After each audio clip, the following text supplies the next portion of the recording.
하나님께서 우리에게 주시는 말씀은 마가복음 1장 15절입니다. 몸이 불편하지 않으시는 분들은 자리에서 일어나서 우리 하나님의 말씀을 존경하며 경외하는 그 표현으로 일어나서 하나님의 말씀을 듣겠습니다. 마가복음 1장 15절입니다. 이르시되 때가 찼고 하나님의 나라가 가까이 왔으니 회개하고 복음을 믿으라 하시더라. 이는 살아계신 하나님의 말씀입니다. 우리 잠깐 기도하고 말씀을 듣겠습니다.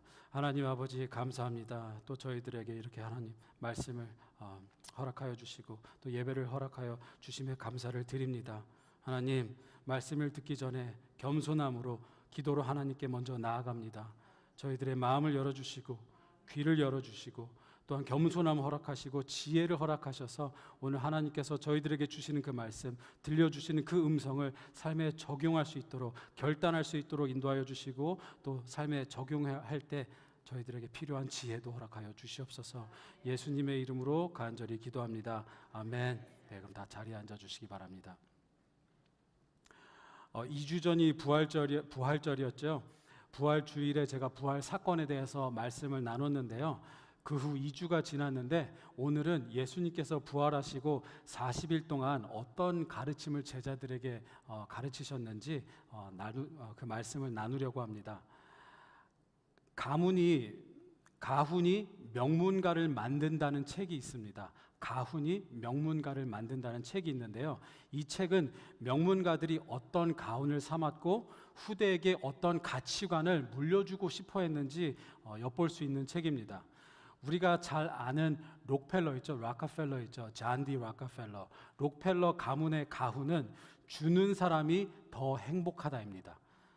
록펠러는 1937년에 생을 마감했는데 그가 살아생전에 기부한 그 금액이 540밀리언 달러라고 합니다. 현재 기준으로도 540밀리언은 굉장히 큰 금액이죠.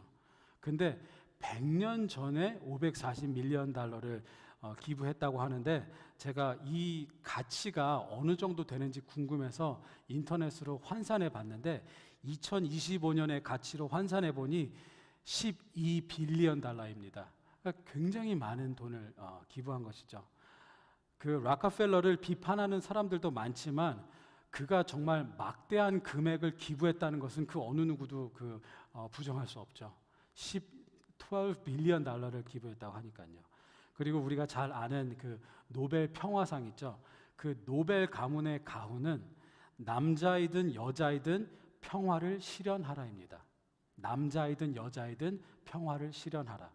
노벨은 다이너마이트를 개발했다고 하는데요.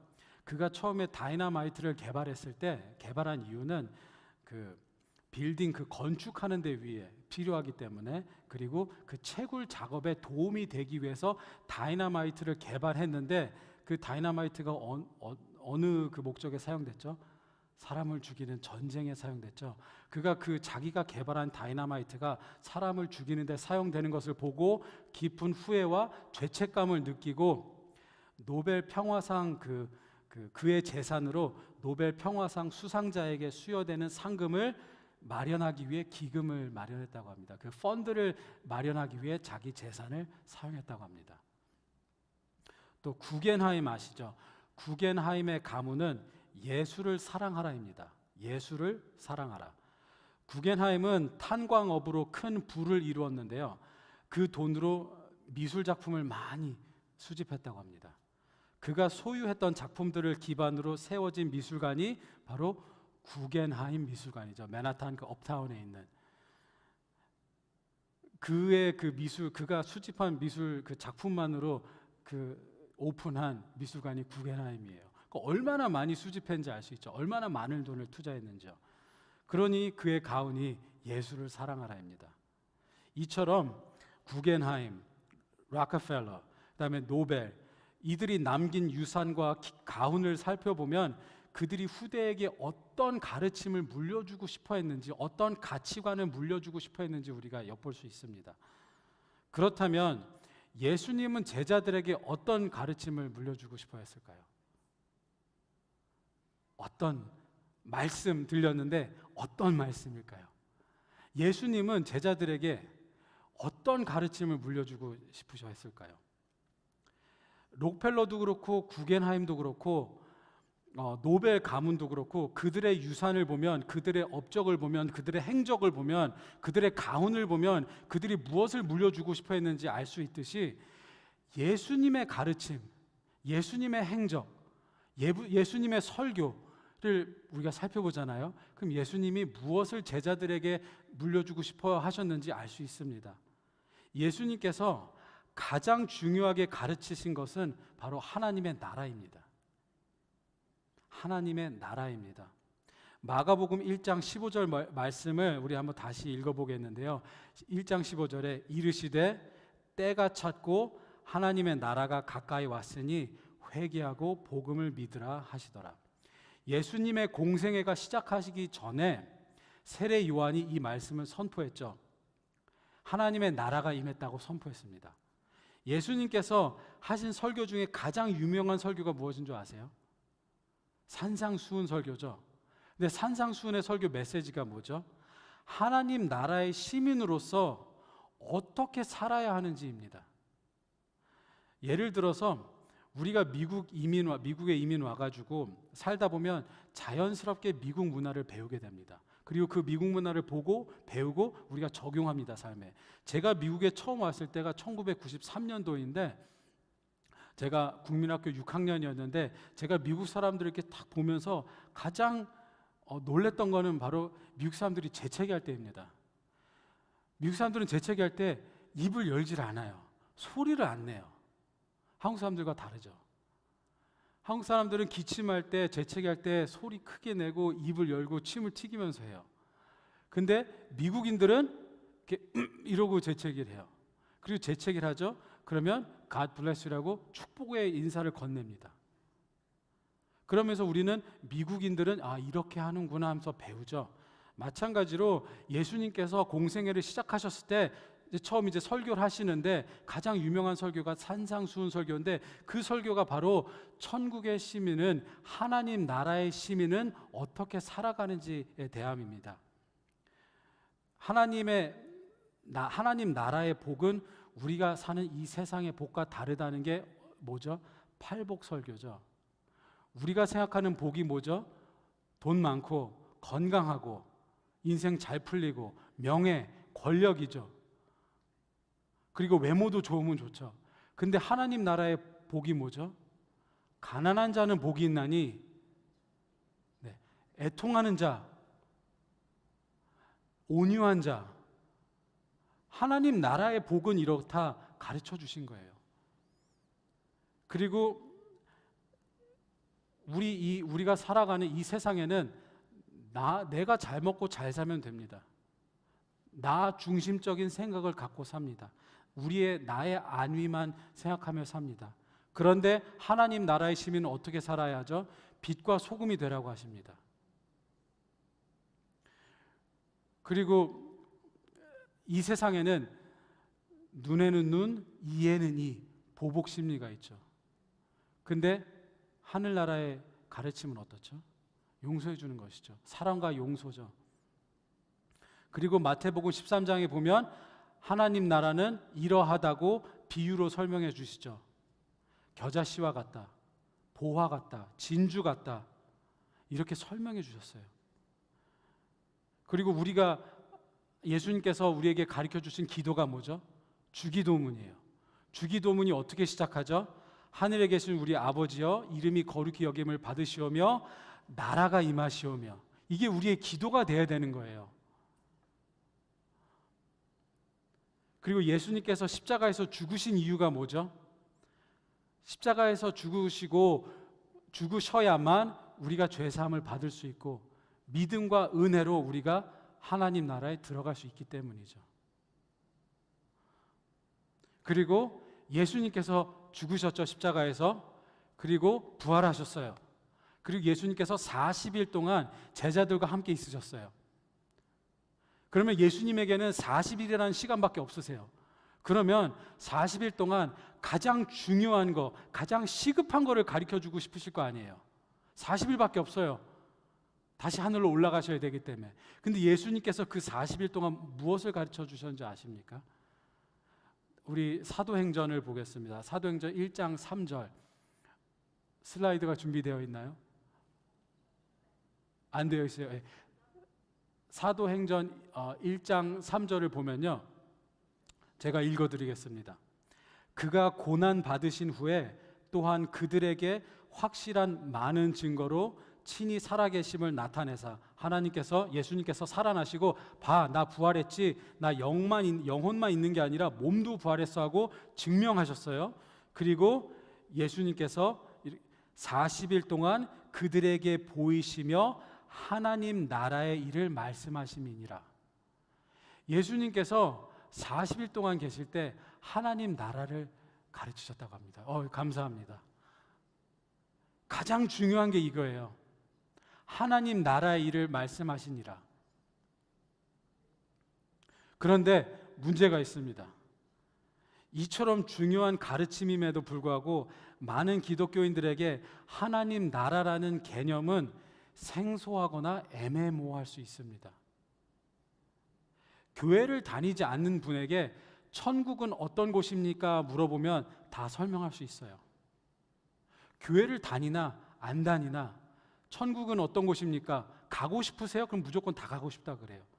그리고 천국은 어떤 곳입니까? 설명해 보세요. 그럼 다 할 수 있어요. 좋은 곳, 완벽한 곳, 영원한 곳, 하나님이 계신 곳, 뭐 일을 안 해도 되는 곳, 뭐 몸이 안 아픈 곳. 우리 어머니, 아버지, 할머니, 할아버지를 친구, 아내 다시 만날 수 있는 곳, 다 자기만의 그 이미지가 있어요. 천국 하면. 그런데 우리가 기독교인들한테 하나님 나라는 무엇입니까? 설명해 보세요. 그럼 설명 잘 못해요.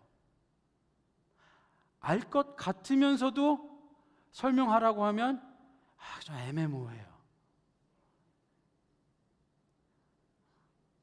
하나님 나라는 무엇입니까? 설명하실 수 있겠어요? 이게 쉽지 않아요. 오늘 예수님의 핵심 메시지인 하나님 나라가 오늘날에는 생소한 개념이 되어버렸습니다. 하나님 나라라는 표현보다 우리는 천국이라는 단어를 더 익숙하게 사용해요. 근데 이게 어떤 표현을 사용하던 그게 무슨 상관입니까? 가기만 하면 되지, 이렇게 생각할 수 있어요. 말할 수 있어요. 그런데 다른 점이 있는데 거기 본질적인 차이가 있어요. 근데 이것을 나누기 전에 먼저 하나님 나라는 무엇인지 먼저 설명하기를 원합니다. 하나님 나라라는 표현은 조금만 생각해 보면 굉장히 단순하고 명확합니다. 하나님 나라는 하나님이 왕이신 나라예요. 그렇죠? 하나님 나라, 누구 나라죠? 하나님의 나라예요. 그럼 왕이 누구죠? 하나님이에요. 그러면 나라가 있으면 또 뭐가 있어야 되죠? 국민, 백성이 있어야 되죠. 그럼 누가 그 백성일까요? 우리예요. 그렇죠?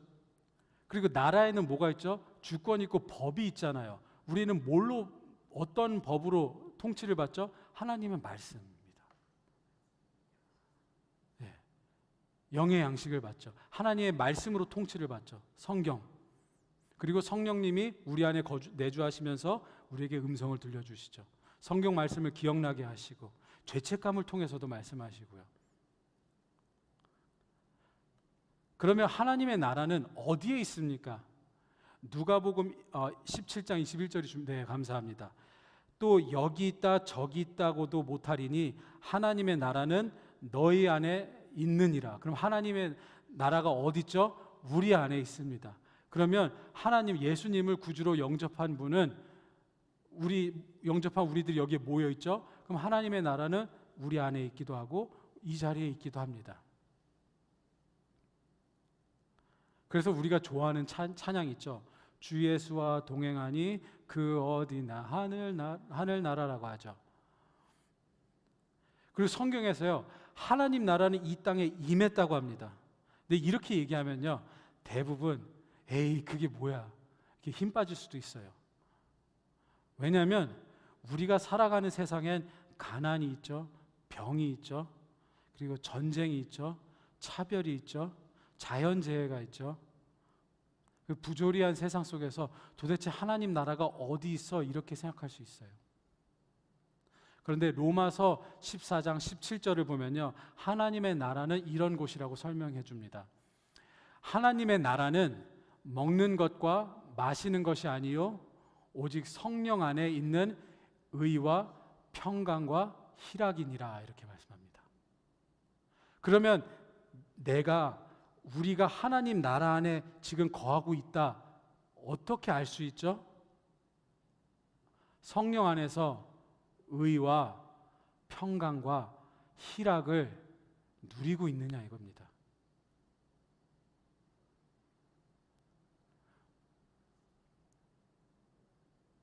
이 세 가지가 증거입니다. 이 세상은 부조리합니다. 아직도 건강이 아파서, 건강이 안 좋아서 힘들고 하루하루 살아가는 게 힘든 분들이 있고, 재정적으로 경제가 나빠서 하루하루 맨날 돈 문제 때문에 골치 썩는 분들이 있고, 자녀가 속썩여서 속 썩는 분들이 있고, 세상이 그래요. 그런데도 하나님의 나라가, 내가 하나님 나라에 거하고 있다는 걸 어떻게 알죠? 성령 안에서 의, 평강, 희락입니다. 성령 안에서 의는 우리가 잘해서, 하나님을 순종해서, 착해서, 법을 잘 지켜서 의롭다고 받는 게 아니고요, 우리는 예수 그리스도의 공로로 의를 덧입혀졌기 때문입니다. 그런데 주님의 의를 덧입혀진 우리는 하나님의 나라의 백성으로서 그분의 뜻을 따르고 그분의 법에 순종하는 삶입니다. 성령님께서 우리 안에 내주하시면서 말씀해 주시죠. 음성을 들려주시죠. 성경 말씀을 깨닫게 해주시고 기억나게 하십니다. 하나님의 뜻을 가르쳐 주십니다. 기도할 때 순종을 통해 우리는 하나님과 좋은 관계를 유지할 수 있습니다. 우리가 순종을 통해 우리의 관계가 성령님과 화평할 때 성령님께서 주시는 평강과 기쁨이 있습니다. 죄를 짓고 매일 살잖아요. 교회 다녀도 죄를 짓고 살면 성령님이 근심하세요. 그래서 성경에서 뭐라고 하죠? 성령 하나님을 근심케 하지 말라고 하죠. 하나님 나라가 있는데 그럼 하나님의 법으로 통치를 받고 다스림을 받아야 하는데 다스림을 받지 않고 살면 근심하게 되고 평강과 희락이 없는 것이죠. 이거는 굉장히 쉬운 개념입니다. 제가 예를 들어서 제가 어렸을 때 중학교 때까지는 부모님 썩을 안 썩였어요. 그냥 부모님이 시키는 거 다 했던 것 같아요. 뭐 그렇게 부모님 속 썩일 게 없죠. 중학생 때까지는. 근데 사춘기가 시작되니까 제가 변했어요. 부모님의 말씀을 귀뚱으로 듣고 말씀을 안 들어요. 그러면 부모님과 트러블이 있죠. 부모님과 트러블이 있으면 어떻죠? 다스림을 안 받아요. 그럼 어떻죠? 집안 분위기가 냉랭해요. 집안 분위기가 냉랭하죠? 그러면 어때요? 어떻게 되죠? 집에 있기가 싫어요. 불편해요. 부모님 보는 게 껄끄럽고 힘들어요. 그러면 집에 있을 때 기쁨이 있겠습니까? 없죠. 제가 지난주에 유튜브를 통해서 한 TV 방송을 보게 되었는데 법정에 한 노부부가 이렇게 서 있는데 판사님이 이렇게 질문하셨습니다. 두 분은 결혼하신 지 몇 년 되셨습니까? 하니까 남편분께서 44년 됐습니다. 이렇게 대답하셨어요. 그러니까 판사님이 와, 정말 오래됐는데 어떻게 44년 동안 행복한 그 결혼 생활을 유지할 수 있었습니까? 이렇게 질문했어요. 그러니까 남편분이 되게 쉽게 설명하세요. 저의 결혼 생활 유지할 수 있는 비결은 와이프가 하는 모든 말에 동의하는 것입니다. 이렇게 대답하셨어요. 그러니까 이제 와이프분이 거두르세요. 와이프분이 이렇게 얘기해요. 이 양반은 내가 하는 모든 말에 오케이 베이비로 대답한대요. 뭘 시켜도 오케이 베이비. 나 이거 할 거야. 오케이 베이비. 모든 말에 오케이 베이비로만 대답을 한대요. 그러니까 싸울 일이 없는 거예요. 싸울 일이 없으니 집안이 평안하죠. 집안이 평안하니까 기쁨과 행복함이 있는 거죠. 그리고 저희 부부가 2018년도에 결혼했는데요. 그때 결혼했을 때 제가 미국 교회를 섬기고 있었습니다. 근데 그때 한 여성 교인분이 저한테 이런 조언을 해주셨어요. 패스터 진 하면서 해피 와이프, 해피 라이프라고 하셨어요. 와이프가 행복하면 삶이 행복할 것이대요. 그게 무슨 말이죠? 와이프가 원하는 거 이렇게 다 비유 맞춰주고 해달라는 거 해주고 그러면 집안이 평안할 것이고 집안이 평안하면 결혼 생활이 편할 것이다. 그 얘기를 하세요. 이게 하나님과 우리의 관계도 똑같습니다. 성령 하나님이 우리 안에 내주하세요.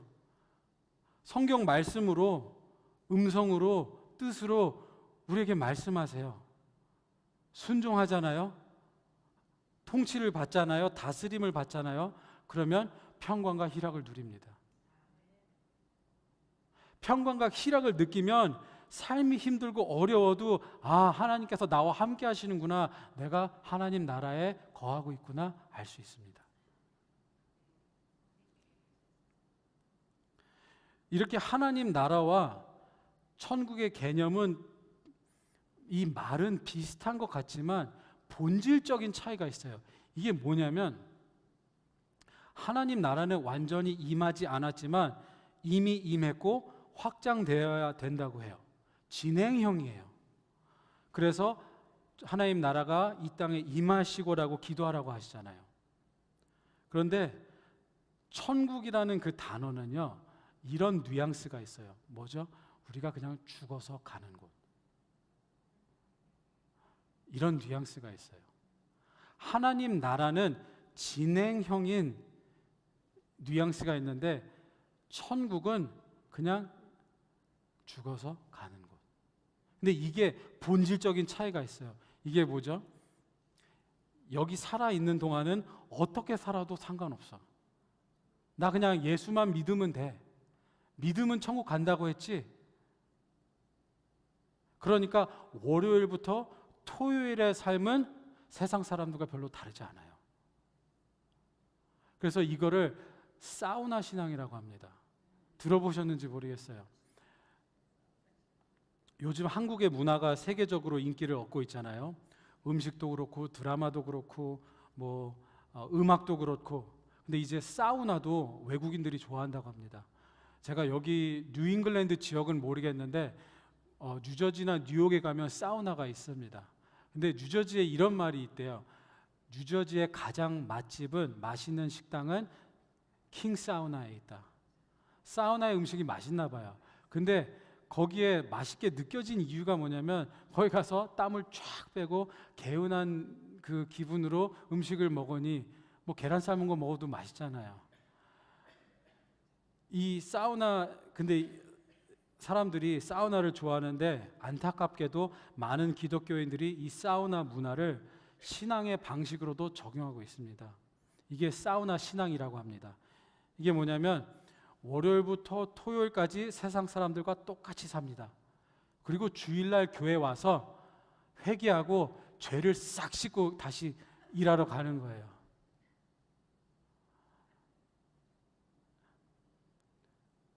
주일날 어떻게 살던 상관없고 교회에 와서 예배 한번 드리면 회개하면 죄를 고백하면 죄를 싹 씻고 죄책감을 벗어버리고 다시 세상에 나가서 사는 거예요. 월요일부터 토요일까지 세상의 가치관을 갖고 세상 사람들과 똑같이 살면서 그냥 예수만 믿고 나는 천국 가면 된다, 이렇게 살면요 절대 성령 안에서 평강과 기쁨을 누리지 못합니다. 우리는 하나님의 통치를 받는 만큼, 하나님의 성령님의 다스림을 받는 만큼, 우리가 순종하는 만큼 기쁨을 누리고 평강을 누리고 삽니다. 근데 문제는 우리는 하나님의 다스림을 받는 걸 싫어해요, 태생적으로. 그래서 성경이 시작하자마자 기록한 내용이 뭐죠? 아담과 하와의 타락 사건이죠. 먹지 마 하는데 먹어버리죠. 우리는 누구의 말 듣는 걸 싫어해요. 다 저도 그렇고요. 자아가 살아있고 고집이 있고 자존심을 위해서, 명예를 위해서, 나의 안위만을 위해서 내가 원하는 대로, 내 기분대로, 내 생각대로, 내 계획대로 사는 걸 원하지, 성경을 통해서 기도하면서 성령님의 음성을 들으면서 살아가는 걸 원하지 않아요.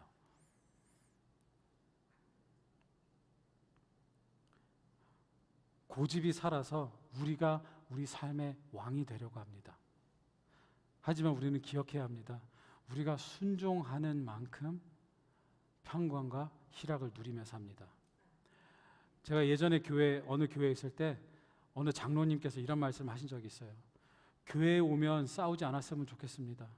일주일 동안 세상 사람들과 똑같이 욕하고 싸우고 치열하게 살다가 교회에 오면은 안 그랬으면 좋겠어요. 근데 제가 그 얘기를 듣고 처음에는 네, 맞습니다. 교회는 화평해야죠. 이런 생각이 들었는데 조금 더 생각해 보니까 그게 아니더라고요. 월요일부터 토요일까지 그렇게 살면 안 되죠.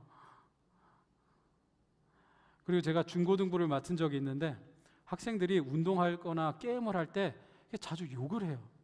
그래서 학생들 불러서 야, 이리 와봐. 욕하지 마. 그러면 학생들이 듣는 학생들도 있고 귀뚱으로도 안 듣는 학생들도 있어요. 그러면 계속 학생들 불러서 다그칩니다. 욕하지 마, 욕하지 마. 근데 어느 날 학생 한 명이 오더니 저한테 이렇게 얘기해요. 우리 부모님도 내가 욕해도 아무 말 안 하는데 왜 목사님이 뭐라 그래요? 그래. 그래서 제가 머리를 한 대 딱 맞은 것 같았어요. 이게 주중에 그냥 세상 사람들과 똑같이 공부만 잘하면 된다. 공부 잘해서 좋은 대학교 가면 된다. 이렇게 가르치니까 교회에 와서 예수만 믿고 천국 가면 된다. 이 사우나 신앙이 있는 거예요.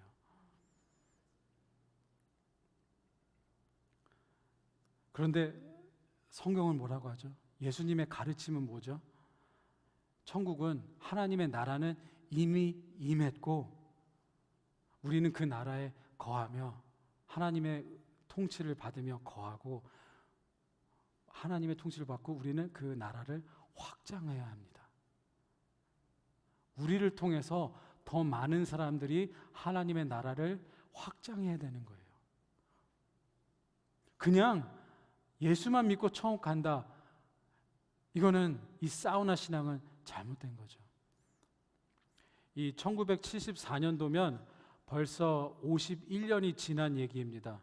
저는 책에서 접한 내용인데 여기 계시는 분들은 아마 신문을 통해서 라디오를 통해서 들어보셨을 수도 있을 것 같아요.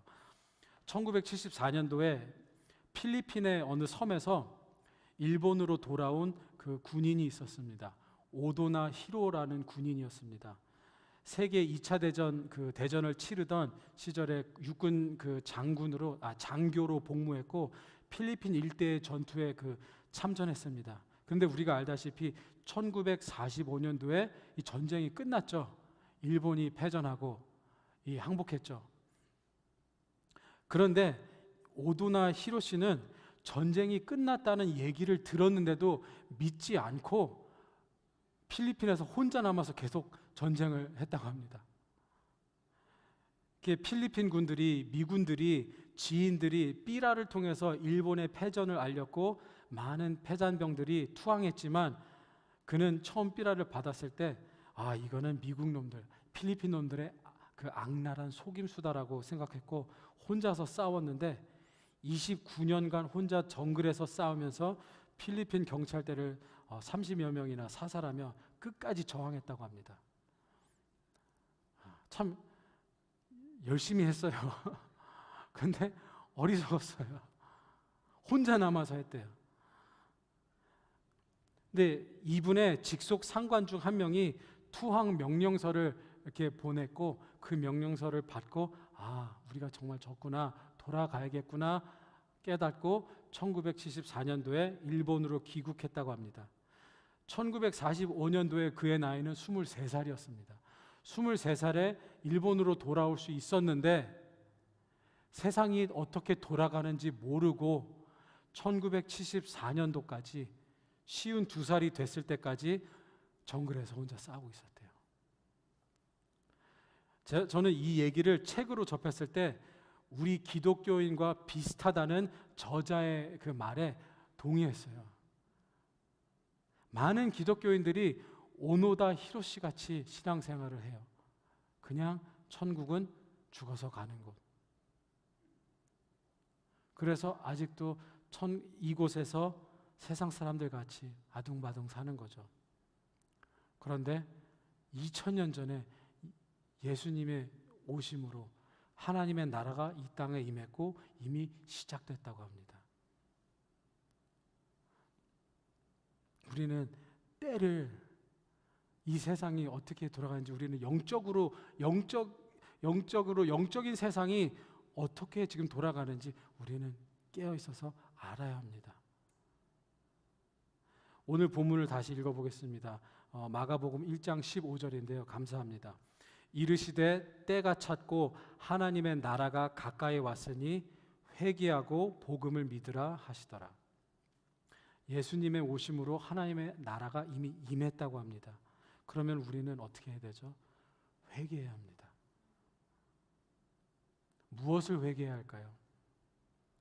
하나님의 통치를 받지 않고 살던 우리의 삶을 회개해야 합니다. 이 문제는 단순히 잘못한 행동 몇 가지만을 얘기하는 게 아니고요. 하나님의 통치를 받고 살기를 거부하는 우리의 완악함, 고집, 자아를 회개해야 되는 것입니다. 우리는 태어날 때부터 하나님의 다스림을 원하지 않아요. 우리의 계획이 아닌 하나님의 섭리와 계획에 순종해야 되는 것 자체가 불편합니다. 우리는 우리 마음대로, 기분대로 자존심을 지키기 위해 안위와 편안을 위해서 삽니다. 그리고 필요할 때만 하나님을 찾아요. 급할 때만 찾아요. 어려울 때만 찾아요. 어렵지 않잖아요? 힘들지 않잖아요? 그러면 내가 원하는 대로 살아요. 그리고 하나님은 우리의 왕이 아니고 그냥 우리를 도와주는 분, 조력자, 그냥 우리의 필요한 것만 메워주시는 분, 이렇게 생각을 해요. 하나님, 저 이걸 할 거예요. 그러니까 하나님 좀 협조하시죠. 도와주세요. 주세요. 이렇게 기도를 해요. 우리는 우리의 기도를 잘 이렇게 보면요, 우리는 그렇게 기도해요. 나 이걸 원해요. 이거 주세요. 근데 하나님의 통치를 받는 삶은 그렇지 않죠. 하나님, 무엇을 해야 할까요? 어떻게 해야 될까요? 근데 우리가 평강과 기쁨을 누리지 못하는 것은 매번 이렇게 하나님의 통치를 받지 않고 살기 때문입니다. 저도 그렇고 우리 모두 다 시행착오를 합니다. 그렇기 때문에 우리는 모여서 기도해야 합니다. 맨날 이 설교를 들어도 집에 가면, 이 교회 문 밖에 나가면 우리 잊어버리고 우리가 원하는 대로 살아요. 그래서 우리는 모여서 기도해야 돼요. 오늘도 어제도 또 순종하지 못했습니다. 순종할 수 있게 해주세요. 제가 원하는 것이 아닌 하나님이 원하는 대로, 하나님의 뜻대로 되게 해주세요. 우리는 그런 이유 때문에 모여서 기도해야 합니다. 그리고 똑같은 문제로 계속 기도하잖아요. 그러면 우리의 기도가 변하는 걸 우리 자신이 느낍니다. 처음에 기도할 때는 이거 해주세요, 이거 주세요, 이렇게 기도해요. 근데 기도 응답이 계속 이렇게 늦어져요. 그리고 계속 기도하잖아요. 그러면 우리의 기도가 바뀐다는 걸 우리가 나중에 알게 돼요. 나중에는 하나님의 뜻대로 해결해달라고 우리의 기도문이 바뀝니다. 그렇기 때문에 우리는 모여서 기도해야 돼요. 하나님 나라의 왕은 성부, 성자, 성령 하나님이십니다. 우리는 하나님의 통치를 받으며 살아야 합니다. 쉽게 말해서 성경을 읽고 순종하고 우리 삶에 그 말씀을 적용해야 합니다. 성령님께서 순종을 요구하시면 순종해야 합니다. 그럴 때 화평과 희락을 누릴 수 있는 것이죠. 이거를 믿어야 합니다. 그런데 우리 대부분은 우리가 하나님을 믿는 이유는 하나님의 나라를 확장하겠다는 이런 거창하고 추상적인 개념이 아니죠. 솔직히 말해서 우리가 하나님 믿는 이유가 뭐죠? 우리가 원하는 하나님을 믿는 그 믿음의 출발은 매우 개인적이고 현실적입니다. 기도를 하면 원하는 것이 이루어졌으면 좋겠고, 아플 때 하나님이 기도를 응답해 주셔서 몸이 나았으면 좋겠고, 더 편안한 삶을 살았으면 좋겠고, 자녀들이 더 잘 살았으면 좋겠고, 그리고 나중에 하나님 나라에 가서 영원히 안식하는 게, 이게 우리의 믿음의 출발점은 굉장히 현실적이고 개인적이에요. 이게 우리의 현실이에요. 그런데 예수님께서 마태복음 6장 33절에 이렇게 말씀하십니다. 너희는 먼저 그의 나라와 그의 의를 구하라. 그리하면 이 모든 것을 너희에게 더하시리라.